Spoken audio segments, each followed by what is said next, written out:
Ahmedabad plane દુર્ઘટના કેસમાં તપાસ હજુ પણ ચાલી રહી છે। એએઆઈબીએ તપાસનો પ્રાથમિક રિપોર્ટ સબમિટ કરી દીધો છે। નાગરિક ઉડ્ડયન મંત્રાલયને પ્રાથમિક રિપોર્ટ મોકલવામાં આવ્યો છે। રિપોર્ટ તપાસના પ્રાથમિક તારણો પર આધારિત છે।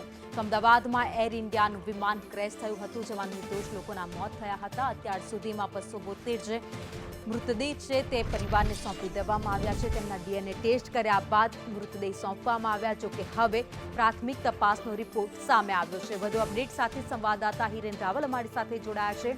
હિરેન, જે પ્રાથમિક રિપોર્ટ આવ્યો તે ઉડ્ડયન મંત્રાલયને સોંપવામાં આવ્યો, એટલે કે એરક્રાફ્ટ એક્સિડન્ટ ઇન્વેસ્ટિગેશન બ્યુરોને જે કામગીરી સોંપવામાં આવી હતી એનો પ્રાથમિક રિપોર્ટ છે એ ભારત સરકારના સિવિલ એવિએશન મિનિસ્ટ્રીને સોંપવામાં આવ્યો છે।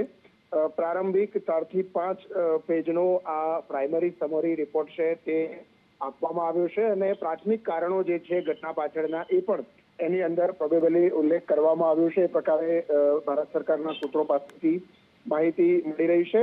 12 જૂન 2025ના રોજ આ અકસ્માત થયો હતો ને પ્રાઇમરી રિપોર્ટ 30 દિવસ એટલે કે 1 મહિનાની અંદર જ આપવામાં આવ્યો છે। વિસ્તૃત રિપોર્ટ છે હજુ 1 મહિના પછી ભારત સરકારને આ સોંપવામાં આવશે એઆઈબી દ્વારા, પરંતુ પ્રાથમિક કારણો જે હતા એ પ્રાથમિક કારણોનો સાથેનો સમરી રિપોર્ટ છે તે ભારત સરકારના સિવિલ એવિએશન મંત્રાલયને એઆઈબી દ્વારા સોંપવામાં આવ્યું છે। આભાર માહિતી માટે।